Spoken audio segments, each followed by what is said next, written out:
찬송하시겠습니다. 우리 찬송가 406장, 죄송합니다. 259장 찬송하시겠습니다.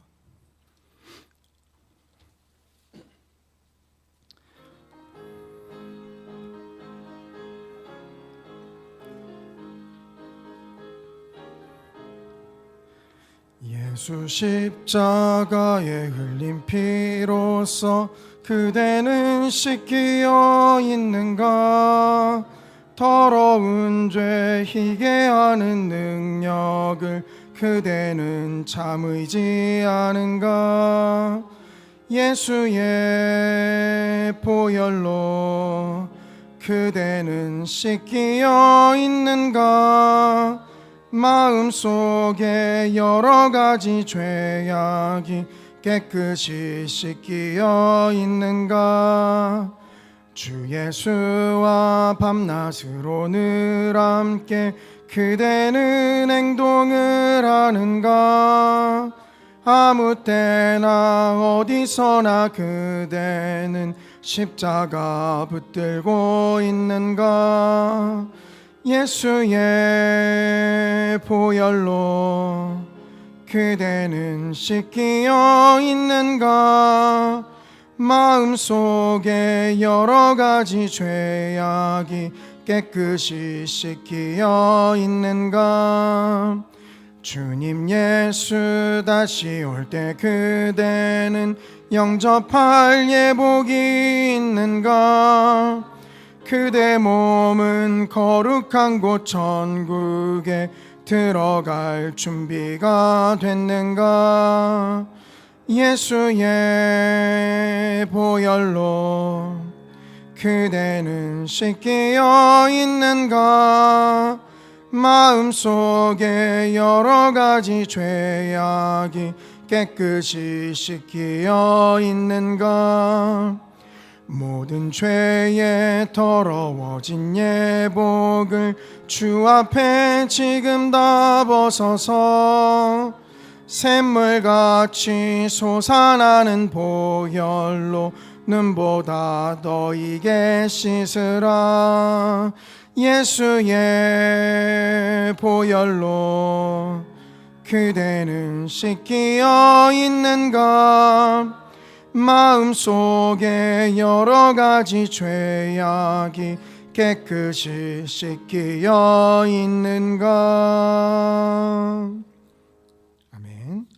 한 장 더 찬송하시겠습니다. 찬송가 407장, 구주와 함께나 죽었으니, 407장입니다.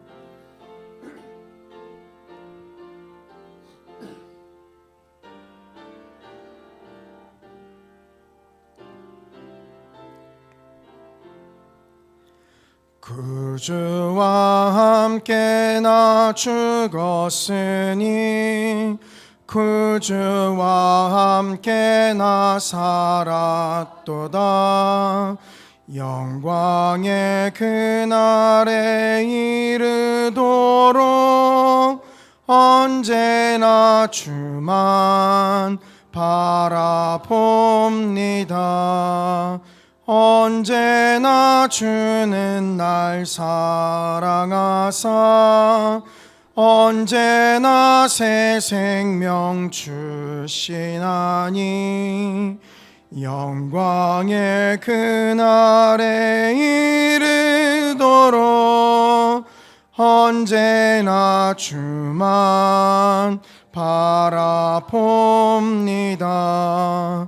마음속에 시험을 받을 때와 무거운 근심이 있을 때에 주께서 그때도 같이 하사 언제나 나를 도와주시네. 언제나 주는 날 사랑하사 언제나 새 생명 주시나니 영광의 그날에 이르도록 언제나 주만 바라봅니다. 뼈 아픈 눈물을 흘릴 때와 문과린 마음으로 탄식할 때 주께서 그때도 같이 하사 언제나 나를 생각하시네. 언제나 주는 날 사랑하사 언제나 새 생명 주시나니 영광의 그날에 이르도록 언제나 주만 바라봅니다. 내 몸의 약함을 아시는 주, 못 고칠 질병이 아주 없네. 괴로운 날이나 기쁜 때나 언제나 나와 함께 계시네. 언제나 주는 날 사랑하사 언제나 새 생명 주시나니 영광의 그날에 이르도록 언제나 주만 바라봅니다.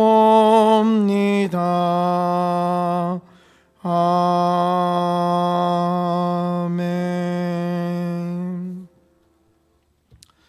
이 시간 함께 기도하면서 나아가도록 하겠습니다. 먼저 이 자리 가운데 우리를 불러주신 아버지 하나님 감사를 드립니다. 그리스도의 보혈로서 우리를 덮어주시사 정결케 하여 주시고 이 시간 주님 앞에 예배할 수 있도록 우리의 몸과 마음과 생각을 주관하여 주시옵소서. 함께하지 못하는 성도님들에게도 동일한 은혜가 임할 수 있도록 주님 역사하여 주시옵소서. 또한 안식월 중이신 담임 목사님 하나님의 채우심으로 풍성하게 채워주셔서 오셨을 때 은혜로운 말씀 증거할 수 있도록 안식월 기간 동안 또한 함께하여 주시옵소서. 기도해 주시기를 원합니다. 한 가지 기도 제목 더 기도했으면 좋겠는데요. 전 세계적으로 이상기후로 인해서 또 산불이 끊임없이 나타나고 있고 또 폭염과 폭우가 끊임없이 나타나고 있습니다. 하나님께서 붙잡아 주셔서 이 산불이 조속히 진압될 수 있도록 인도해 주시고 또 이상 기후가 인간의 탐욕과 또 욕심 때문으로 말미암은 줄 압니다. 아버지 하나님, 온 인류가 함께 대책을 강구하면서 나아갈 수 있도록 주님 이 마음을 합할 수 있도록 인도해 주시옵소서. 또 함께 기도해 주시기를 원합니다. 기도하신 후에는 우리 권사님 기도해 주시겠습니다. 우리 함께 기도하겠습니다. 사랑과 은혜가 충만하신 아버지 하나님, 주님의 은혜와 사랑을 감사를 드립니다.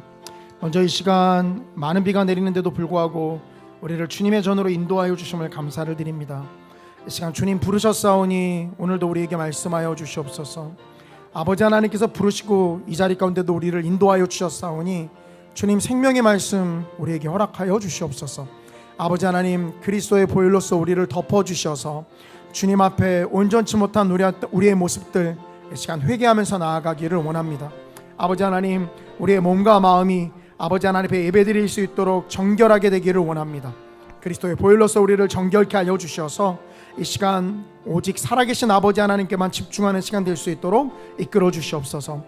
안식월 중이신 담임 목사님과 주님 함께 해주셔서 주님의 채우심과 또 아버지 하나님의 충만하심을 목사님께서 경험하게 하시며 또한 아버지 하나님 오셨을 때 하나님의 채우심으로 또 그 충만하심으로 은혜로운 말씀들 증거할 수 있도록 안식월 기간 동안 함께 해주시옵소서. 전 세계적으로 이상기후로 인해서 아버지 하나님 지구촌 곳곳이 심함을 주님 아십니다. 아버지 하나님 속히 온 인류가 함께 마음을 합하여서 아버지 하나님이 이상기후에 대해서 대책을 강구하며 나아갈 수 있도록 주님 인도하여 주시옵소서. 아버지 하나님께서 붙잡아 주셔서 이상기후로 인한 피해들이 더 이상 나타나지 아니하도록 주님 이끌어 주시옵소서.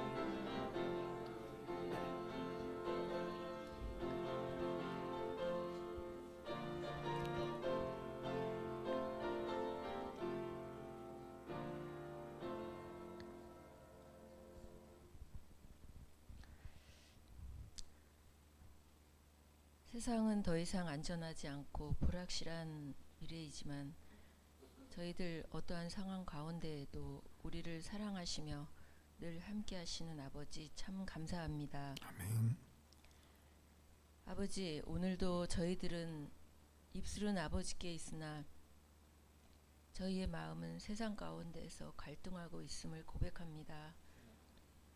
원하는 것을 얻기 위해 종으로서의 삶을 버리고 나 자신만을 위한 주인으로서의 삶을 살며 지체를 돌아보지 못했습니다. 아버지, 용서하여 주시옵소서. 아버지, 저희들 더 늦기 전에 서로를 향하고 배려하는 섬김의 삶으로 지극히 작은 자를 돌아보며 서로를 위해 중보하고 섬기는 복음의 삶을 살게 하셔서 이 예배 가운데 성도들의 삶과 고백을 드리며 회개하고 회복되는 시간 되게 하여 주시옵소서. 아멘. 아버지, 더욱더 주의 말씀을 묵상하여 전교인이 함께하는 45주 성경 통독을 끝까지 달려가게 하셔서 성도 모두 말씀을 통하여 삶이 변화되는 회복의 은혜를 더하여 주시고 저희들을 긍휼히 여겨 주셔서 아픔 가운데 경제적인 어려움 가운데 놓여 있는 성도들도 성령 하나님 함께 하셔서 치유의 역사가 일어나며 회복의 역사가 일어나게 하여 주시옵소서. 아멘. 아버지, 담임 목사님 안식월로 자리를 비우셨지만 성도들도 평안케 하시며 목사님 강건하고 성령 충만하셔서 충전의 시간이 되어 돌아오실 때 더욱더 힘얻어 사역하는 데 부족함이 없게 하여 주시고 빈자리를 분주히 챙기시는 조익필 목사님과 전도사님들께도 능력 주셔서 몸은 힘들지만 마음은 성령 하나님 함께 하심으로 더 힘이 나고 은혜 넘치는 시간 되기 원하오니 도와주시옵소서. 아멘. 이 시간 예배의 시종을 주님께 맡깁니다. 주님 홀로 영광 받아주시고 목사님 말씀이 살아 움직이게 하셔서 저희들 심령에 꽂힐 수 있도록 마음밭을 만져주시고 집중하게 하시며 말씀이 하나도 땅에 떨어지지 않고 받아 먹을 수 있는 은혜 주시옵소서. 아멘. 모든 것 감사드리며 예수 그리스도 이름으로 기도드립니다. 아멘. 아멘.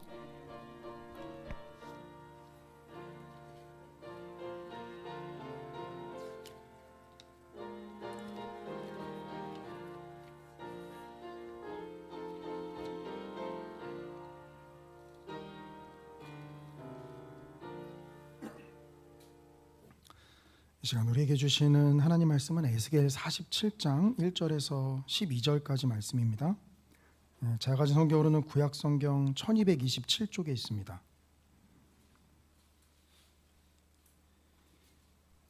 에스겔 47장 1절에서 12절까지 제가 봉독하겠습니다.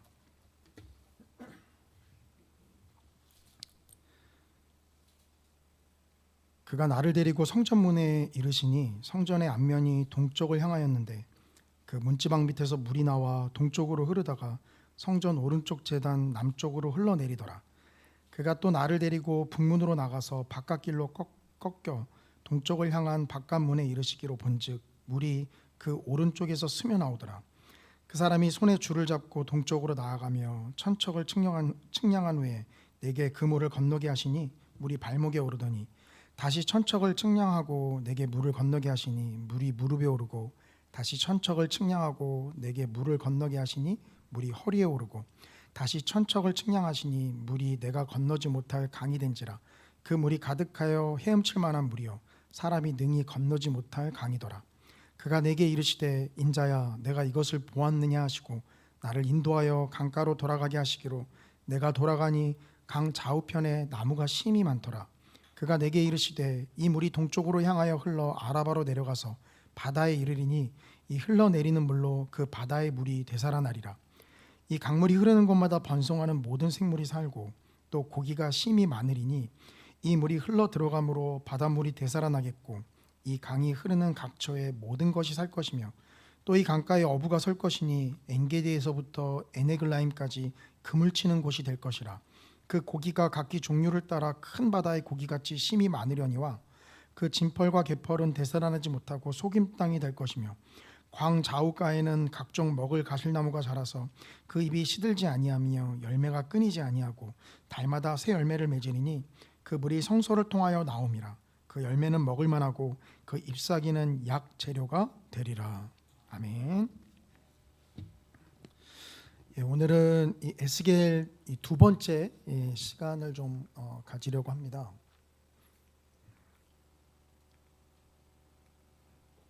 저 키지도 않고 막 눌렀네요. 예, 우리 이 도편은 저번 시간에 본 건데요. 오늘 제가 말씀드린 대로 이 개략적인 개관은 우리가 저번 주에 살펴봤으니까 오늘은 딱 이 에스겔서 뒷부분에 있는 내용을 좀 가지고 살펴보려고 합니다. 근데 제가 맞추려고 한 건 아닌데 딱 오늘 읽는 부분이 마침 33장부터 에스겔서더라고요. 근데 제가 딱 설명하려고 했던 게 이제 33장부터입니다. 왜냐하면 우리가 저번 주에 살펴봤지만 여기 소망을 얘기하는 부분이 이제 우리로 따지면 이제 복음을 이야기하는 부분이다라고 말씀을 드렸잖아요. 그래서 이제 계속 앞에만 살펴보면 심판의 메시지 때문에 너무 힘드니까 요 소망을 이야기하는 부분을 좀 살펴보려고 하고, 또 이제 읽어 나아가시다 보면 이게 왜 소망을 이야기하는가 사실 헷갈리기도 합니다. 그래서 요 부분을 좀 제가 개략적으로 말씀을 드리고, 이 부분 중에서 이 오늘 본문 47장 1절부터 12절까지의 내용을 가지고 조금 더 깊이 살펴보도록 하겠습니다. 이 33장부터 제가 대략적으로 뭘 이제 에스겔 선지자가 이야기하고 있는가를 살펴볼 예정인데요.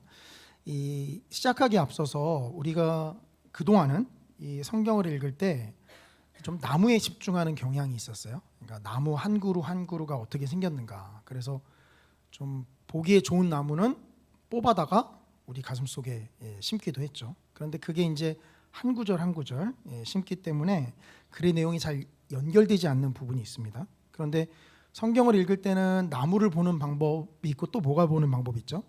산 전체를 또 조망해 보는 방법이 있어요. 근데 제가 성경을 살펴볼 때는 물론 두 가지 다 필요하죠. 나무를 보는 것 그리고 숲을 보는 것. 왜냐하면 나무를 제대로 못 보면 숲을 이상한 방향으로 보기 때문입니다. 그래서 둘 다 중요한데, 그래도 나무를 제대로 봤다라고 하는 전제하에 숲 전체를 살펴보는 것은 이 하나님의 말씀이 우리의 마음 가운데 오래 남도록 해주고요. 그리고 정말 이 성경 말씀을 통해서 하나님께서 우리에게 무엇을 말씀하시고자 하는가라는 것들을 우리가 잘 알 수 있게 해줘요. 이게 성경을 읽었는데 성경이 도대체 뭘 이야기하고 있는가가 내 머릿속에 잘 정리가 되지 않으면 읽긴 읽었지만 사실 엄밀히 따지면 읽은 게 아니다라고 좀 볼 수 있습니다. 그래서 제가 그런 부분에 도움을 좀 드리고자 이 33장부터 대략 뭘 이야기하고 있는지를 이 글의 흐름에 따라서 말씀을 드릴 건데, 잘 보시면 이야기가 연결이 돼요. 그러니까 성도님들께서 집중하실 것은 어떤 부분에서 연결이 되고 있는가를 좀 살펴보셔야 돼요. 그래야지 이제 우리가 수목금 토까지 에스겔서 나머지 부분을 읽어 나갈 때 길을 잃지 않고 잘 읽으실 수가 있습니다. 먼저 33장은 제가 저번 주에도 말씀을 드렸지만 이 파수꾼에 대한 이야기가 똑같이 나온다라고 말씀을 드렸어요. 3장하고 똑같이 33장에도 나온다. 근데 이 부분은 새 소망을 이제 시작하는 부분에서 이 단순히 이스라엘 백성들의 회복을 이야기하고 그들에게 경고하는 것뿐만이 아니라 범위를 훨씬 넓혀서 이스라엘 백성들 너머에 온 열방을 향해서 파수꾼이 경고하는 메시지를 하나님께서 지금 말씀하시는 것이다 라고 봐야 된다라고 말씀을 드렸습니다. 물론 성경을 읽으시면 분명히 에스겔에게 이야기를 하고 있긴 하지만 이것이 뒷부분과 연결이 되어서요, 이 에스겔 선지자를 향해서 단순히 이스라엘이 아니라 온 열방을 향해서 나아가게끔 하십니다. 왜 열방을 향해서 나아가는지는 우리가 이제 흐름을 통해서 좀 보면 알 수 있는데, 일단 20절까지는 파수꾼에 대한 이야기를 하십니다. 그런데 갑자기 예루살렘 함락 소식이 들려요. 예루살렘 성이 함락됐다라는 것이 이 두 절에 딱 나옵니다. 그런데 이 함락됐다, 멸망됐다라는 소식으로부터 시작해서 이제 하나님께서 새 소망을 이야기를 하시는 거죠. 그 소망을 이야기할 땐 첫 번째는요, 하나님께서 심판이 확실히 이루어질 것을 이야기를 하십니다. 오늘 그 예레미야 새벽 그 우리 본문에서도요. 이 하나님께서 두 개의 광주리를 보여주시죠. 하나는 잘 익은 무화과 광주리, 하나는 먹기에 힘든 무화과 광주리를 보여줍니다. 근데 먹기 힘든 무화과 광주리는 심판을 피하고 회복만을 소망하는 것이다라고 제가 좀 말씀을 드렸고요. 먹기 좋은 무화과 광주리는 하나님의 소망을 바라보는데 그 심판을 하나님 앞에 겸허히 온몸으로 받아들이는 것이다라고 말씀을 드렸어요. 에스겔서에서도 사실 똑같은 패턴이 나타나죠.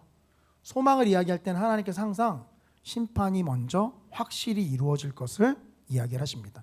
근데 이게 예루살렘 함락 소식이 나오자마자 하나님께서 바로 에스겔 선지자에게 이야기를 하세요. 이제 읽어 가시다 보면 여기서 성도님들이 흐름을 놓치지 않으셔야 될 것은 누군가가 와서 함락 소식이 딱 전해졌는데 그때 에스겔 선지자에게 하나님이 영이 임했다. 그래서 에스겔 선지자가 증거했다라는 이야기가 성경에 나옵니다. 그래서 내용이 이어지고 있다라는 거죠. 그러니까 이 심판이 확실히 이루어질 것을 이야기하는 것은 이 예루살렘 함락 소식과 연관이 있고 더 나아가서 소망을 이야기하는 것은 이 예루살렘의 함락 소식과 연결이 있다라고 볼 수 있어요. 그래서 하나님께서 이제 뒷부분에서 소망을 이야기하시는데 단계로 이야기하십니다. 먼저는 양떼를 구원하시겠다라고 했어요. 우리 주일 본문에서도 이제 목자에 대한 심판의 메시지가 나왔잖아요. 근데 에스겔서에서도요. 양을 돌보지 않는 목자에 대해서 하나님께서 경고를 하십니다. 근데 여기서는 더 나아가서 예레미야에서는 목자만 경고를 하셨는데 읽다 보면은 요 이어지는 부분에서 양과 양 사이도 심판하시겠다라고 말씀하세요. 양과 양 사이 왜 심판하시죠? 이 경우는 양을 돌보지 않았기 때문에 목자가 떠나갔다라고 하는데 이건 뭘까요? 양 때문에 떠나갔다. 한 양이 다른 양 때문에 떠나갔다라는 거죠. 그래서 하나님께서 양과 양 사이에도 내가 심판하겠다라고 에스겔 선지자는 이야기합니다. 근데 중요한 것은 하나님께서 이 심판을 얘기하면서 제가 언약이라고 써놨죠. 언약의 회복을 이야기를 하세요. 그러니까 이 소망을 이야기하는데 심판이 싹 다 사라져버리고 소망이 바로 등장하는 게 아니라 심판이 나오면서 서서히 소망으로 점점 나아가는 모습을 보여주고요. 뒤로 갈수록 계속 소망만 이야기하는 패턴으로 바뀝니다. 그러니까 이렇게 좀 보시면 돼요.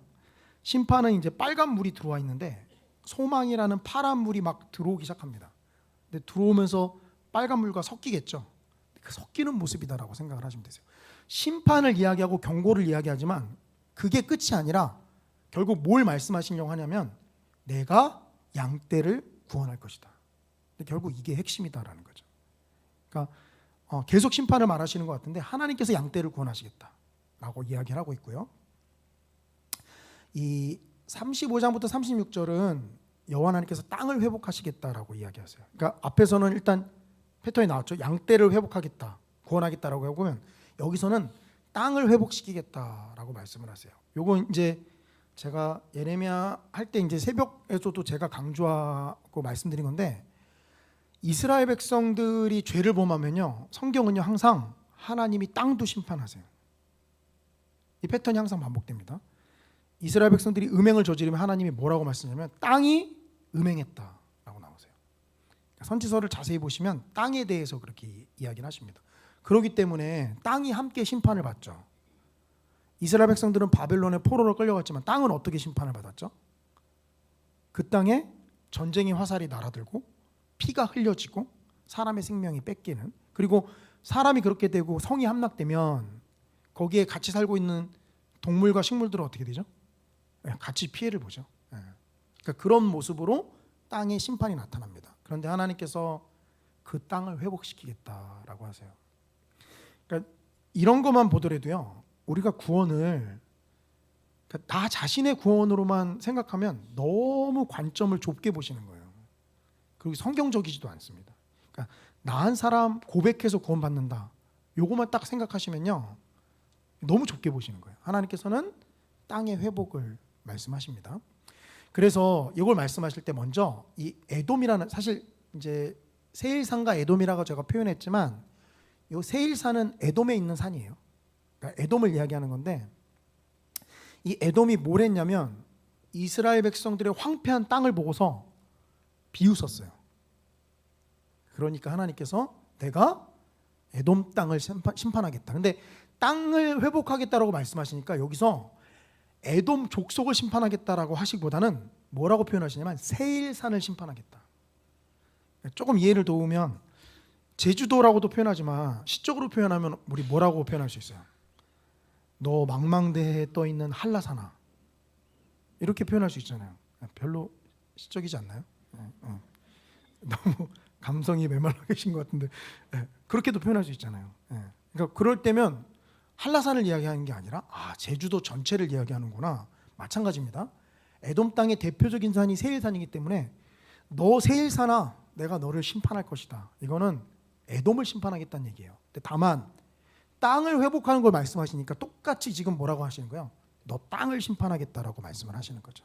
그러면서 뒷부분 36장 1절부터 15절은 이스라엘의 땅을 회복하겠다라고 이야기하세요. 근데 여기서 이제 중요합니다. 여기서 그러니까 2단계예요. 지금 제가 말씀드렸죠. 심판과 회복이 섞여 있는 단계라고 했잖아요. 그래서 마치 빨간 물감과 파란 물감이 계속 섞여서 나와요. 그래서 우리가 잘 흐름을 읽지 못하면 계속 심판하시겠다는 거 아니야? 라는 생각을 하게 됩니다. 그런데 이걸 계기로요, 이제부터는 파란 물, 이 소망이 완전히 장악하고 나옵니다. 하나님께서 뭐라고 말씀하시냐면, 이게 왜 중요하냐면요, 하나님 왜 이스라엘을 다시 회복시키십니까? 왜 이스라엘을 다시 돌이키십니까? 그렇게 누군가 물어봤을 때 하나님이 1번 회개를 너무 잘했어요. 2번 금식하면서 하나님 앞에 경건한 모습을 보였어요. 3번 하나님을 향한 예배와 제사가 회복되었기 때문에. 그럴싸하죠. 그리고 그래야지만 하나님 회복할 것 같죠. 근데 하나님은 여기서 뭐라고 말씀하시냐면 착각하지 말아라라고 말씀하세요. 내가 너희를 회복하는 건 너희가 더럽힌 여호와의 거룩한 이름으로 회복할 것이다 하는 거죠. 왜 더럽혔다고 하죠? 에돔이 저 땅을 보면서 저 땅이 저렇게 황폐해됐어. 근데 그 땅의 주인이 누구예요? 이스라엘 백성들이지만 그들이 섬기는 신이 누구죠? 여호와 하나님. 즉 이스라엘 백성들이 하나님의 백성으로서의 삶을 보여주지 못하면 결국 그건 우리도 비난을 받지만 결국 누구의 이름을 먹칠하는 거죠? 하나님의 거룩한 이름을 먹칠하는 거예요. 그래서 하나님께서 뭐라 말씀하시냐면 내 이름 때문에 회복할 것이다 라고 말씀을 하세요. 여기는 제가 성경을 일부러 좀 읽어보려고 표시를 해갖고 왔는데요, 이 에스겔 34장 22절입니다.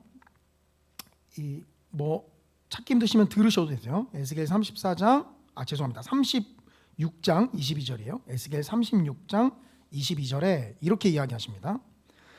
그러므로 너는 이스라엘 족속에게 이르기를 주 여호와께서 이같이 말씀하시기를 이스라엘 족속아, 내가 이렇게 행함은 너희를 위함이 아니요 너희가 들어간 그 여러 나라에서 더럽힌 나의 거룩한 이름을 위함이라.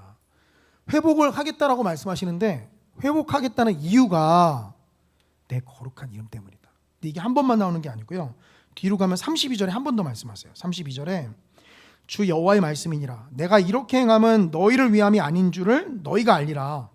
이스라엘 족속아, 너희 행위로 말미암아 부끄러워하고 한탄할지어다. 뭐라고 말씀하세요? 이렇게 행하는 게 너희 때문이 아니다라는 것을 하나님께서 다시 한번 이야기하는 거죠. 그럼 여기서 우리가 생각하실 게 있어요. 내가 이 자리 가운데 나왔기 때문에 하나님이 나를 구원하시고 예쁘게 보시는 거다가 아니라는 거예요. 내가 이 조이필 목사가 하나님의 말씀을 열심히 보고 기도를 열심히 하기 때문에 하나님께서 예뻐하시는 거다. 그랬으면 좋겠는데요. 그게 아니라는 거예요.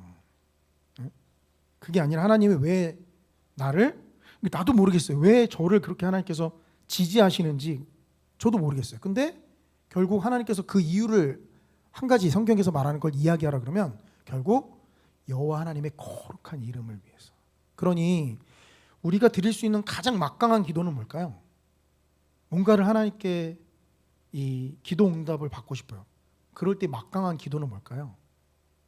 오히려 하나님, 주님의 이름이 나의 삶을 통해서 또 이 기도 응답을 통해서 영광 받아 주십시오. 주님의 이름이 이 일 때문에 높임 받아 주십시오. 이 기도가 사실 그 어떤 기도보다 더 하나님의 마음을 울리는 기도다라는 거죠. 그러니까 우리의 어떠함이 하나님의 마음이 흡족해서 그런 건 아닙니다. 물론 인간적인 눈에서 보면 우리 이 폭우를 뚫고 왜 이렇게 비가 많이 갑자기 좀 마음이 흔들리지 않으셨어요? 네, 저보다 참 대단하십니다. 제가 만약에 평신도였으면 옷을 입었다가도 이거 이 정도 비면은 한 번 더 생각해봐야 되는 거 아니야? 라고 했을 텐데 오늘 주일도 아니고 참 대단하십니다. 우리의 어떠한 행동 때문에 하나님이 그러시는 게 아니라는 거죠. 오직 여호와 하나님의 거룩한 이름 때문에 내가 회복할 것이다 라고 하시면서 이제 본격적으로 회복에 대한 말씀을 하세요. 이제 완전히 그 소망에 대한 파란물이 잠식을 해버립니다.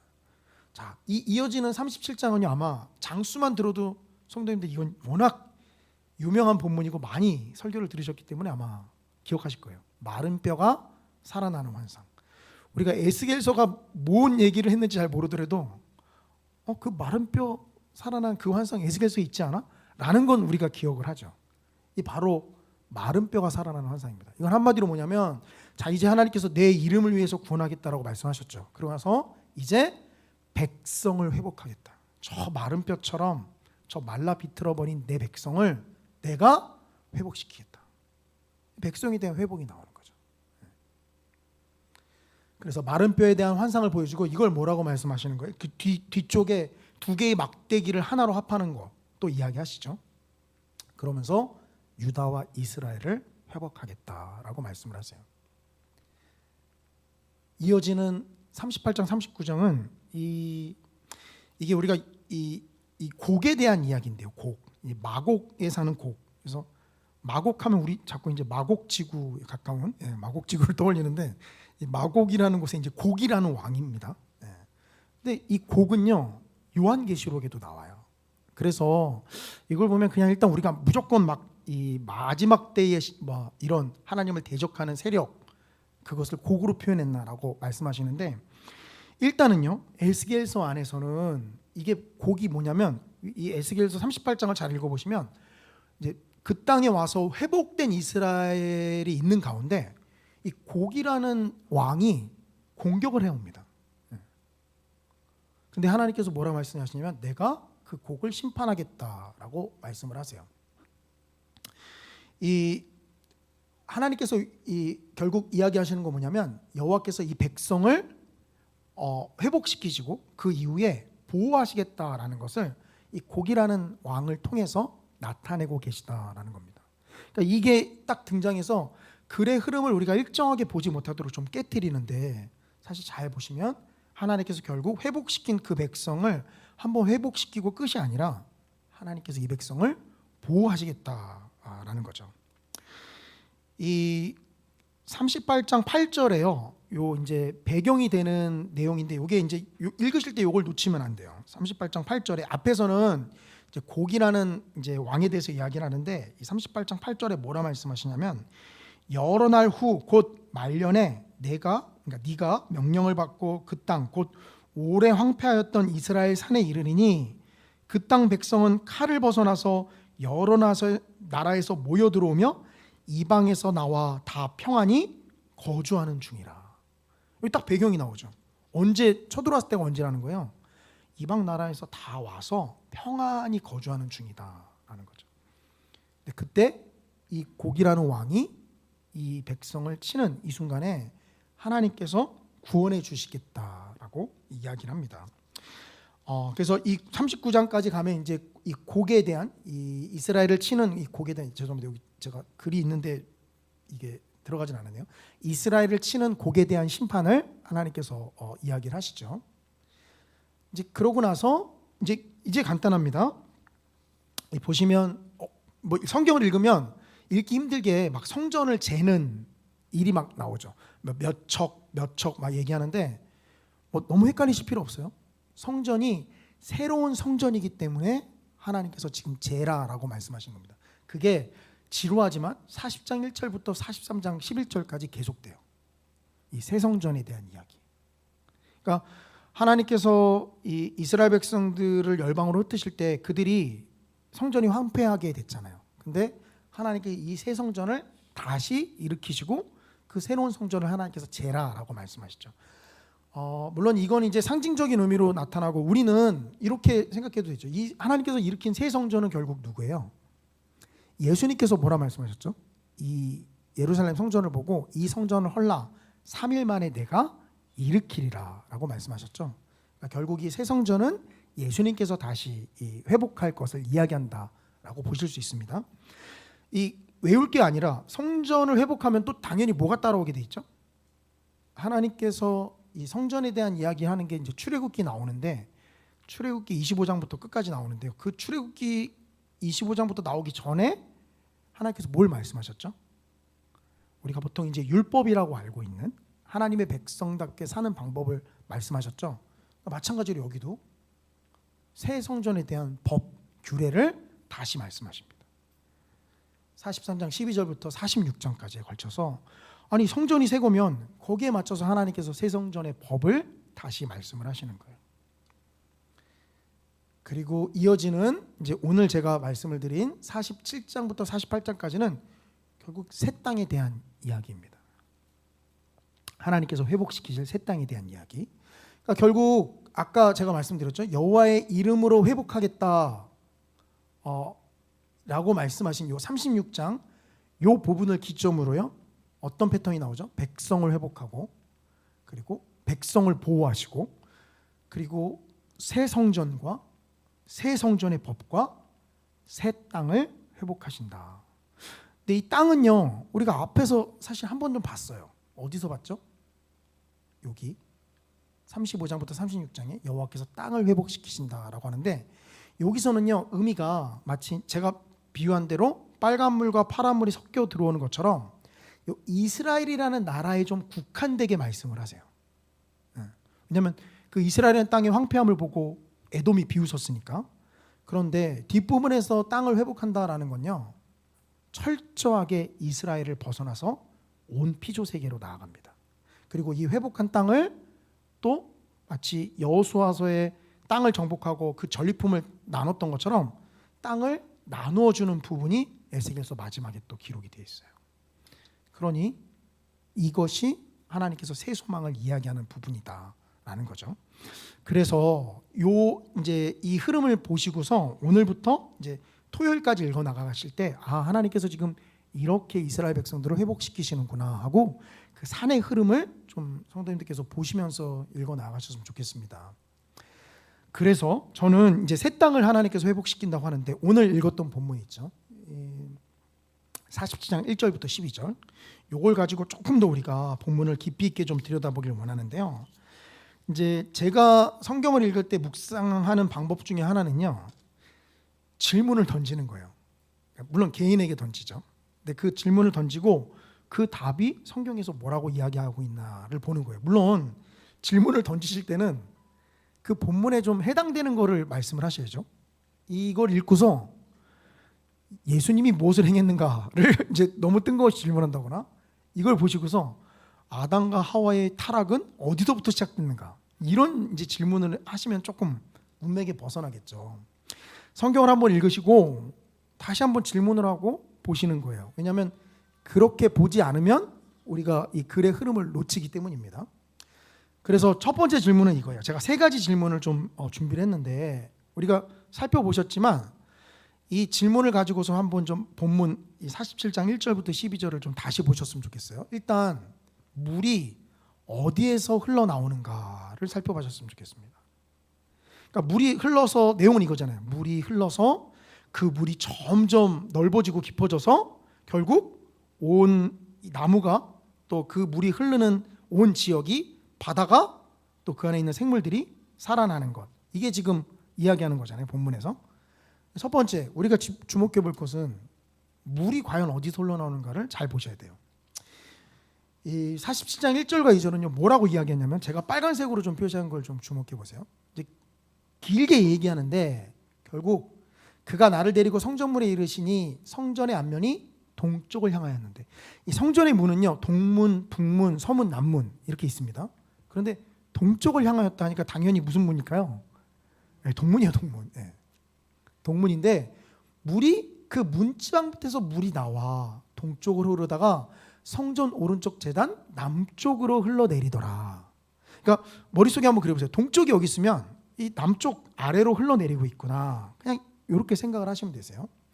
근데 그가 또 나를 데리고 북문으로 나가서, 아니 동문에서 보고 있는데 굳이 북문으로 데리고 나가시는 거예요. 북문으로 나가서 바깥길로 꺾여 동쪽을 향한 바깥문에 이르시기로. 생각해 보세요. 성전 안에 지금 계세요. 그래서 처음에 동문을 바라보고 있었는데 하나님이 지금 어떻게 하시냐면 북문을 향해서 바깥으로 나가서 바깥에서 동문을 보게끔 하신 거예요. 왜냐하면 물이 거기서부터 나와서 어디로 흘러가는지를 봐야 되기 때문에. 결국 물은 이것만 보면 어떤 문에서 흘러내리고 있어요? 동문에서. 그러니까 어디서 흘러내리고 있느냐? 동쪽 문에서 지금 계속 흘러내리고 있어요. 동쪽, 그렇죠? 동쪽 문에서 흘러내리고 있습니다. 그것을 바깥으로 흐르는 걸 보게끔 하기 위해서 바깥문 쪽으로 가서 본즉 그 물이 오른쪽에서 스며 나오더라. 스며 나오더라를 주목하셔야 돼요. 이게 원래 히브리어로는요 의성어예요, 의성어. 근데 어떤 의성어냐, 이게 이 병에 물이 있어요. 근데 그 병에 있는 물을 따를 때 소리가 나죠. 네, 제가 그런 거 성대모사를 좀 연습을 하긴 해야 되는데 그 정확하게 표현을 못해서 그냥 이건 아닌데요. 어쨌든 어떤 느낌인지는 아시겠죠. 병에 조그만 입구에서 물이 나올 때 나오는 소리. 요 단어가요. 지금 스며 나온다라고 표현하지만 히브리어가 가진 것은요 딱 그 의성어예요. 그러니까 콸콸콸콸 이게 아니에요. 그러니까 기억하셔야 할 것은 자, 동쪽 문에서 나오고 있구나라는 것과 더불어서 물이 병 입구에서 나오듯이 쫄쫄쫄쫄 아주 병 입구에서 나오듯이 작은 물줄기가 나오고 있구나를 그리셔야 돼요, 머릿속에. 이게 지금 본문이 묘사하고 있는 겁니다. 근데 여기서 우리가 생각하셔야 될 게 제가 아까 말씀드렸죠. 아니 동문을 보고 있으면 그냥 동문으로 나가서 물이 흘러내는 걸 확인하면 되는데 왜 굳이 에스겔을 다시 북문으로 가서 동문을 바라보게 하셨을까? 이거 왜 그렇죠? 이거 에스겔서를 잘 읽으셨으면 사실 금방 아는데 이제 집중하지 않으면 사실 파악하기 힘드세요. 에스겔 10장에는요 여호와 하나님이 심판을 내리겠다고 떠나시는 분이 나와요. 성전을 떠나는 거. 근데 성전을 떠나실 때요, 이제 여기는 이제 동문에 머물고 이스라엘 하나님의 영광이 그 위에 덮었더라라고 표현하고 있는데 결국 하나님이 동문을 향해서 떠나시는 거예요. 그러니까 이스라엘 성전이 있는데 하나님이 동문을 통과해서 여호와의 영이 떠나가시는 거예요. 그러니까 이건 상징적인 표현이죠. 이스라엘을 향한 심판의 메시지가 나오고 하나님이 성전에 더 이상 거하지 않을 거다라는 것을 말씀하시는 거죠. 근데 이랬던 하나님이 에스겔 43장에는요 다시 성전을 돌아옵니다. 요 43장은 제가 새 성전 얘기라고 말씀을 드렸잖아요. 근데 성전만 딱 있고 여호와의 영이 안 돌아오면 안 되잖아요. 성전을 짓고 나서 여호와의 영이 들어오는 걸 얘기하는데 뭐라고 얘기하냐면 여호와의 영광이 동문을 통하여 성전으로 들어가고 영이 나를 들어 데리고 안뜰에 들어가시기로 내가 보니 여호와의 영광이 성전에 가득하더라.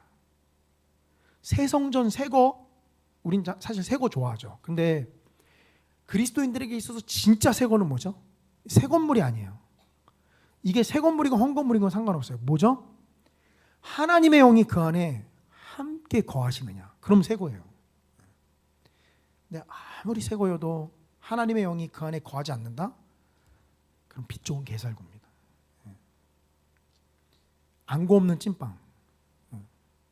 핵심이 쏙 빠지고 그 허우대만 보고서 막 좋아하는. 그러지 않아요. 우리 그리스도인들은 여호와의 영이 과연, 그러니까 동문으로 들어오셔서 동문을 향해서 떠나가셨는데 동문을 향해서 들어오세요. 그리고 제가 여기는 이제 기록은 안 했지만 하나님께서 읽어가시다 보면 무슨 말이 나오냐면 동문을 닫아두라. 닫아두고 아무도 이 문으로 지나지 못하게 하라라고 말씀하십니다. 왜요? 왕이 지나갔으니까요. 예전에 보면 왕이 한번 지나가면 이제 함부로 못 밟고 지나갔죠. 그 왜 그렇죠? 왜 하나님께서 정말 그 왕권 때문에 그러실까요? 이건 하나님의 확고한 의지입니다. 왜죠? 소망을 말씀하신 하나님이 이제 다시는 떠나지 않을 것이다 라는 것을 동문을 닫아두고 아무도 지나지는 못하게 열지 말라라고 표현하신 것에서 나타나는 거예요. 그러니까 우리가 하나님께서 말씀하신 소망은요, 이것도 이렇게 하셨다가 나중에 다시 또 심판 말씀하시면 어떡하지? 이런 두려움이 있는데, 이런 본문을 통해서 우리가 하나님께서 절대 다시는 떠나지 않겠다라는 거 말씀하시고, 우린 신약 성경에서 너무 잘 보잖아요. 그렇죠? 예수 그리스도를 입술로 고백하는 그 백성에게는 하나님이 떠나셔요, 안 떠나셔요? 안 떠나셔요. 오히려 그리스도를 고백하고 우리가 여전히 죄를 지면 성령 하나님이 우리 안에서 어떻게 하고 있다라고 로마서는 얘기하죠. 말할 수 없는 탄식으로 우리를 위해서 간구하신다. 구약에서는 그러면 떠나가셨어요. 그런데 예수 그리스도로 말미암아 새 언약을 우리와 세우신 하나님께서는요, 오히려 우리의 그 아픔을 향해서 어떻게 하신다는 거죠? 말할 수 없는 탄식으로 기도하신다. 그런 말씀들이 참 너무 은혜가 됩니다. 그러니까 벌써 여기 구약에서부터 동문을 닫으시는 거예요. 그러니 아까 우리가 앞에 살펴봤지만 에스겔 선지자가 동문이 닫힌 상황에서 그걸 보려고 동문 열고 나갈 수 있어요, 없어요? 없어요. 그러니 하나님께서 이런 부분에서 참 성경이 보면 북문으로 데리고 가시잖아요. 앞에서 이미 동문을 닫아두라, 아무도 지나지 못하게 하라고 말씀하셨기 때문에 그 동문 바깥쪽을 보이시려고 북문으로 데리고 나가서 동문을 바라보게 하는 거예요. 그러니까 우리가 성경을 읽을 때요, 이런 걸 보면서 질문을 던지셔야 돼요. 가만히 보시면서, 아니, 동문이 바로 코앞인데 왜 돌아가지? 아니, 고속도로가 쫙 뚫려 있는데 왜 이걸 빙 돌아서 국도를 타게 만드시지?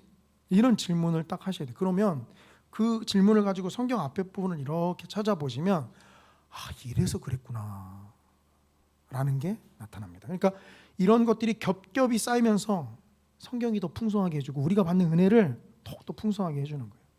그러니까 그렇기 때문에 하나님께서는 에스겔 선지자로 하여금 북문을 통해서 말씀하신 거죠. 자, 일단 중요한 것은 여기서 동문에서부터 물이 쫄쫄쫄쫄쫄쫄 흘러내리고 있었다라는 겁니다. 근데 그 물이 어떻게 됐죠? 보시면 아시겠지만 제가 이 부분은 굳이 안 다뤘어요. 왜냐하면 저도 어렸을 때 이 부분은 너무 많은 설교를 들었던 기억이 나고, 한번 재고 지나가니까 이제 발목, 그 다음 지나가니까 무릎, 그 다음 지나가니까 허리, 그 다음에는 수영할 수 없을 정도로, 사람이 지나다닐 수도 없을 정도로 이제 큰 물. 근데 결국 이 쫄쫄쫄쫄 흘렀던 물이 어떻게 됐다라는 거예요? 이렇게 됐다라는 거죠. 그러니까 시작은요, 항상 우리가 하나님의 역사하심을 이 땅에서 보면요, 정말 물이 쫄쫄쫄쫄쫄 흐르는 것처럼 그렇게 느껴질 때가 많아요. 하나님의 일을 감당하면서 하다 보면 인간적인 눈으로 볼 때는 좀 하나님 부어주실 때 그냥 이 댐을 열어서 그냥 콸콸콸콸 막, 비 많이 올 때 뉴스에서 댐 방수하는 거 보면 막 그냥 콸콸콸콸 쏟아지잖아요. 그래서 그렇게 좀 하나님께서 부어주시면 좋을 것 같은데 왜 이렇게 쫄쫄쫄쫄쫄쫄, 쫄쫄쫄쫄. 군대에서 물이 한번 안 나온 적이 있어요. 제가 이제 전투 경찰을 나왔는데요. 전투 경찰은 사실 그때만 해도 의무 경찰에 비해서 그렇게 보급품이 좋지 않았어요. 근데 물이 한번 안 나오니까 물을 아껴 써야 되잖아요.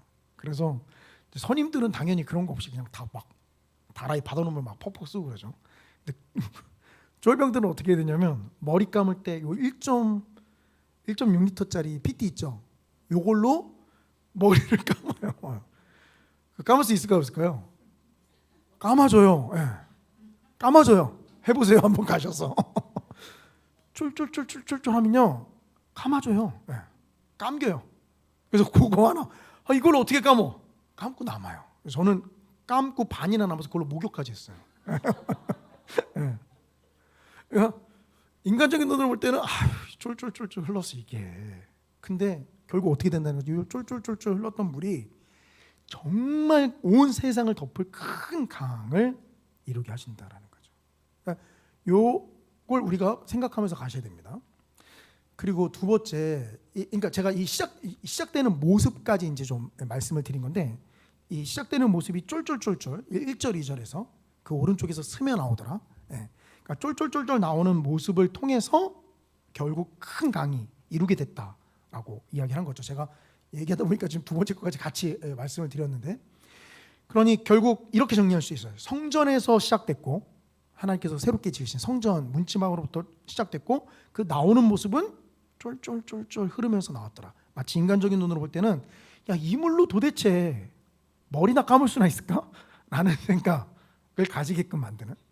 근데 그 물이 우리는 이후의 내용을 통해서 보면 사람이 지나다닐 수 없을 정도의 큰 강을 이루더라 라고 이야기하고 있고요. 제가 이후의 내용 가운데 주목하고 싶은 것은 큰 강을 이뤘다기보단 그 강이 이제 이 6절부터는요, 이 에스겔을 인도하는 이 환상을 보여주는 자가 이 회복된 모습이 어떠한지를 에스겔로 하여금 보게 합니다. 그래서 6절을 보시면 7절에 내가 돌아보니 강 좌우편에 나무가 심이 많더라. 이 강 때문에 일단 뭐가 나타난 거예요?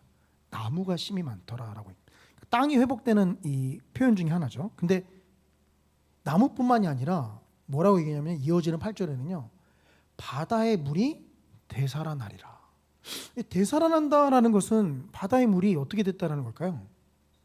예, 뭔가 오염이 됐고 분명히 이 건강한 물은 아닐 것이다 라는 거죠. 그런데 이 흘러내리는 물로 이 물이 성전에서부터 내리는 물이 바다의 물까지 되살리게끔 하신다라는 거고요. 그러니까 앞에서 나무가 많아지고 바다도 되살아나고 바다가 되살아나면 이건 그러니까 항상 외울 게 아닌데 모두 살아날까요? 그 안에 살고 있는 생물들 여기 보시면 번성하는 모든 생물, 그러니까 이것은 물 속에서 번성하는 생물을 이야기합니다. 번성하는 모든 생물, 또 물고기, 고기가 심이 많으리니 이 물이 흘러 들어가므로 바닷물이 되살아나겠고 이 강이 이르는 각처에 모든 것이 살 것이라. 그러니까 강 속에 이르는 그 생물들뿐만이 아니라 이 강물을 먹고 사는 모든 짐승들까지 다 살아날 것을 이야기합니다. 우리가 구원은 우리가 구원받는 거다라는 좁은 관점으로 보면 이게 뭐 중요해? 우리 인간들만 살면 되지?라고 생각하는데 성경은 절대 그러지 않습니다. 온 이 지구촌에 하나님께서 만든 피조물이 다시 살아날 것을 말씀하고 계세요. 더 나아가서 이제 인간적인 부분이 나옵니다. 앞에는 봐세요. 나무가 회복됐고 바닷물이 회복되고 그다음에 그 바다로 인해서 바닷속에 사는 생물들과 강 주변에 사는 이 짐승들이 살아날 것을 이야기했잖아요. 그래서 고대 문명을 보면 다 뭘 끼고 발달해요? 예, 강을 끼고 발달하죠. 예. 그럴 수밖에 없죠. 그렇죠? 뭐 지금이야 강과 좀 떨어져 있어도 어쨌든 이걸 끌어다가 쓰지만 당시는 그런 게 없기 때문에 당연히 강을 끼고 발달하죠. 그래서 고대 문명이 발달했던 그걸 다 보세요. 다 강을 끼고 있어요. 근데 여기서부터 이제 인간적인 부분을 얘기하는데 첫 번째 어부가 설 것이다. 엔게디에서부터 에글렌까지 금을 치는 곳이 될 것이고 그 고기가 각기 종류를 따라 큰 바다의 고기같이 심이 많으리라. 그러니까 어부가 그물을 치는데 친 그물마다 아주 많은 물고기들이 딸려 올라온다라는 걸 말씀하시죠. 그리고 또한 그 진펄과 개펄은 되살아나지 못하고 소금 땅이 될 것이며 이게 지금 되살아나지 못한다라는 요 표현 때문에 마치 이거를 읽을 때 야, 아니 이 성소에서 흘러나오는 물이 살리지 못하는 것도 있나? 라고 생각하기 쉽지만요. 여기서 보셔야 될 것은 소금 땅이에요. 소금 땅. 그러니까 하나님이 지금 제가 말씀드렸잖아요. 인간적인 관점을 이야기하고 계시다는 거죠. 우리는 생물만 있으면 안 돼요. 또 뭐가 필요해요? 이런 각종 미네랄이 필요합니다. 소금 안 치고 어떻게 음식을 자꾸 아내가 건강한 음식이라고 간이 안 된 음식을 저한테 자꾸 권하는데요. 좀 너무 힘들어요. 물론 이제 이거 아내가 들으면 안 되는데 물론 제가 힘들다는 표현을 안 하고 군말 없이 먹어요. 그냥 힘들다고 표현했다간 더 이상 반찬을 안 해줄 것 같아서 이제 군말 없이 잘 먹는데 힘들어요. 아내 안 볼 때 저희가 항상 여기에 맛소금이나 미원을 갖고 있다가 이제 쪄서 먹고 우리 애들한테도 제가 가끔씩 몰래 아빠가 마법을 부려주게 하면서 이렇게 이제 엄마 없을 때 보여줘서 애들이 너무 맛있다 하면서 막 애들이 먹어요. 그래서 우리 애들은 이제 아빠 또 마법을 부려주라고 하는데 이제 어쨌든 필요하죠. 사람에게. 그러니까 여기선 회복되지 못한다라는 의미보다는 이 소금 땅이 인간에게 필요하기 때문에 하나님께서 이렇게 두신다라는 겁니다. 그리고 또 나아가서 과실나무가 또 앞에는 그냥 나무가 무성했잖아요. 근데 그건 이제 자연 땅이 회복되는 걸 이야기할 때니까 여기서는 제가 말씀드렸죠. 인간이 기준이기 때문에 과실나무. 이 성경을 보시면 그 열매는 먹을 만하고 잎사귀는 약재료가 되리라. 여기 한글 성경에서 좀 먹을 만하다라고 표현한 거. 요거 이제 과일 등급으로 따지면 어느 정도까지 줄 수 있는 과일일까요? 뭐 우리가 소고기처럼 뭐 투뿔, 완뿔, 뭘까요? 투뿔까지 받을 수 있을까요? 먹을 만하다 이거? 투뿔까지 못 받겠죠. 근데 이거 사실은요 한글이 이렇게 번역해 놓은 거지 열매는 먹을거리가 되리라라고 이야기합니다. 사람의 먹을거리. 우리 이거 보면서 먹을 만하다? 좀 쏘쏘한가 보다. 근데 그게 아니라 사람의 먹을거리가 되리라. 그리고 그 잎사귀는 또한 약재료가 되리라. 아까 소금이 필요한 것처럼 또 잎사귀는 어떻게 사람의 약재료로 나오죠. 그 술 취하신 분들이 숙취 음료를 찾을 때 그 숙취 음료의 주된 음료가 뭐죠? 콩나물 뿌리에서 추출한 아스파라긴. 제가 대학교 때 교양 수업 이제 신학교를 다시 가겠다고 해서 제가 이제 대학교를 다시 갔는데 그때 교양 수업을 들었을 때 아직도 기억이 나는데 그분이 그 추출물을 자기가 만든 분이래요 처음으로. 물론 이제 제가 점검을 해보진 않았지만 그러면서 그분이 했던 말 중에 제가 아직도 기억나는 게 왜냐하면 제가 이제 그런 말들 중에 이 기억에 남는 것들을 잘 기억하거든요. 뭐라고 얘기했냐면 아직 사람이 다 발견하지 못했을 거지만 분명히 식물들의 성분 중에는 사람의 치료로 쓰일 수 있는 것들이 더 있을 것이다 라고까지 이분이 이제 이야기하더라고요. 그러니까 지금도 약재료로 쓰이는 많은 그 식물들이 있잖아요. 근데 그것 말고도 분명히 사람에게 아직 발견되지 않은 그런 것들이 있을 것이다. 그래서 자기는 아스파라긴산에 만족하지 않고 그런 것들을 더 찾기 위해 나간다. 라고. 그래서 교양 수업 말씀하시는 이제 교수님이셨는데 항상 자기 자랑 한 30분 하셨어요. 이런 식으로 이런 거 자기가 발견했다고 해서. 근데 중요한 건 뭐죠? 열매가 먹을 만하고 그 잎사귀는 약재료가 되는 이것을 말씀을 하십니다. 그러니까 정리를 해보면은요, 결국 이 성소에서 흘러나왔던 쫄쫄쫄쫄 흐르는 그 연약해 보이는 물줄기가 아주 큰 물을 이루어서 그것이 이 지구상에 있는 모든 생물들을 되살리는 역사가 나타난다라는 거죠.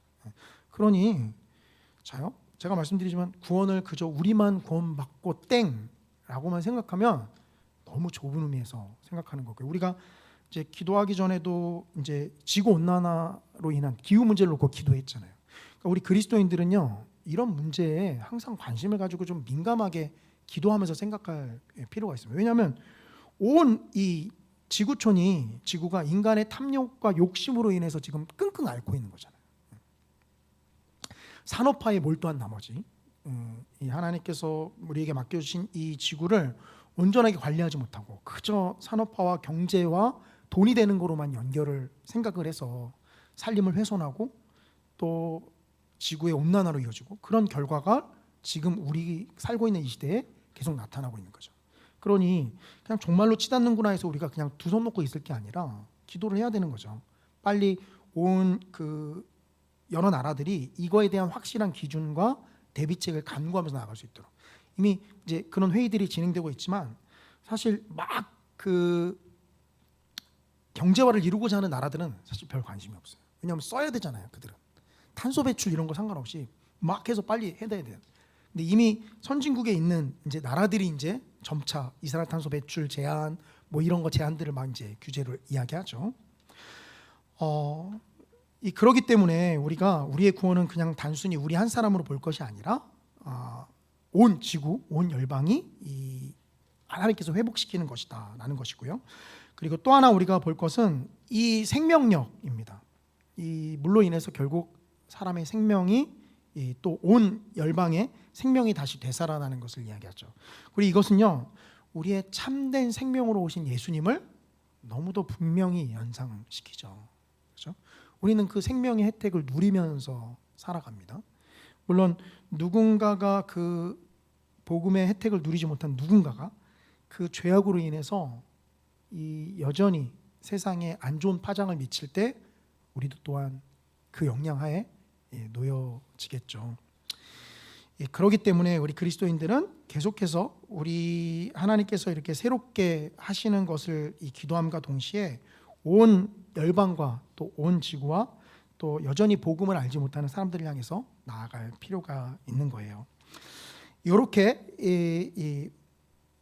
에스겔 에스겔서는 좀 이어지고 있습니다. 그러니 오늘부터 읽어 나가실 때는요, 좀 이런 관점을 성도님께서 좀 기억하시면서 읽어 나아가셨으면 좋겠습니다.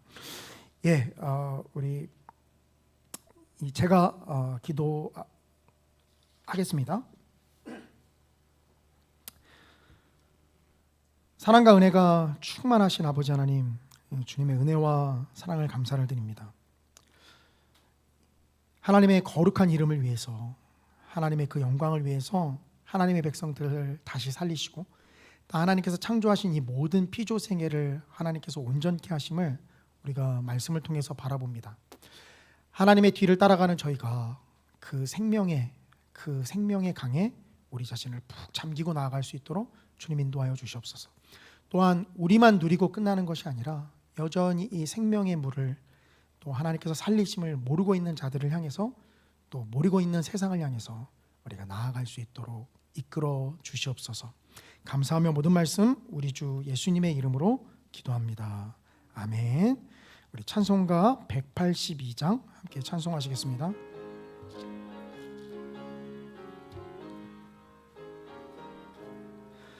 강물같이 흐르는 기쁨 성령 강림함이라. 정결한 마음 영원하도록 주의 거처 되겠네. 주님 주시는 참된 평화가 내 맘속에 넘치네. 주의 말씀에 거센 풍랑도 잠잠하게 되도다. 나의 생명 소생케 됨은 성령이 마심이라. 모든 의심 슬픔 사라져 주의 평강 넘치네. 주님 주시는 참된 평화가 내 맘속에 넘치네. 주의 말씀에 거센 풍랑도 잠잠하게 되도다. 하늘에서 단비 내리고 햇빛 찬란함같이 우리 마음에 성령이 많이 주님 보내심이라. 주님 주시는 참된 평화가 내 맘속에 넘치네. 주의 말씀에 거센 풍랑도 잠잠하게 되도다. 생명신에 넘쳐 흘러서 마른 광야 적시니 의의 열매 무르익어서 추수를 기다리네. 주님 주시는 참된 평화가 내 맘속에 넘치네. 주의 말씀에 거센 풍랑도 잠잠하게 되도다. 놀라우신 주의 은혜로 그의 얼굴 뵙겠네. 평화로운 안식처에서 영원토록 쉬겠네. 주님 주시는 참된 평화가 내 맘속에 넘치네. 주의 말씀에 거센 풍랑도 잠잠하게 되도다. 아멘. 몇 가지 교회 소식 말씀드리겠습니다. 우리 복음장 방학 이번 주까지 마무리하고요. 우리 돌아오는 주일부터는 이 복음장 교육이 있습니다. 주일 샬롬 예배 후에 이 본당에서 진행이 됩니다. 매일 성경 9월호 10월호 그리고 리딩 지저스 5권이 나왔습니다. 못 받아가신 분들은 이 교회 사무실에 오셔서 받아가시기 바랍니다. 이번 주 금요 비전 기도회는 제2권사회 주간 예배로 모이겠습니다. 말씀드린 대로 이번 주 리딩 지저스는 우리 이번 주 토요일까지 에스겔서를 마무리하게 되어 있습니다. 몇 장 안 된다라고 생각하시면은요, 이 앞에서 놓치셨던 부분들 이번 기회에 읽어 나아가시면서 진도를 좀 맞추시면 좋을 것 같습니다. 그의 다른 소식들은 주보를 참조해 주시기를 바랍니다. 우리 주님께서 가르쳐 주신 기도로 예배를 마치도록 하겠습니다. 하늘에 계신 우리 아버지여, 이름이 거룩히 여김을 받으시오며 나라의 임하옵시며 뜻이 하늘에서 이룬 것 같이 땅에서도 이루어지이다. 오늘날 우리에게 일용할 양식을 주옵시고 우리가 우리에게 죄 지은 자를 사하여 준 것 같이 우리 죄를 사하여 주옵시고 우리를 시험에 들게 하지 마옵시고 다만 악에서 구하옵소서. 대개 나라와 권세와 영광이 아버지께 영원히 있사옵나이다. 아멘.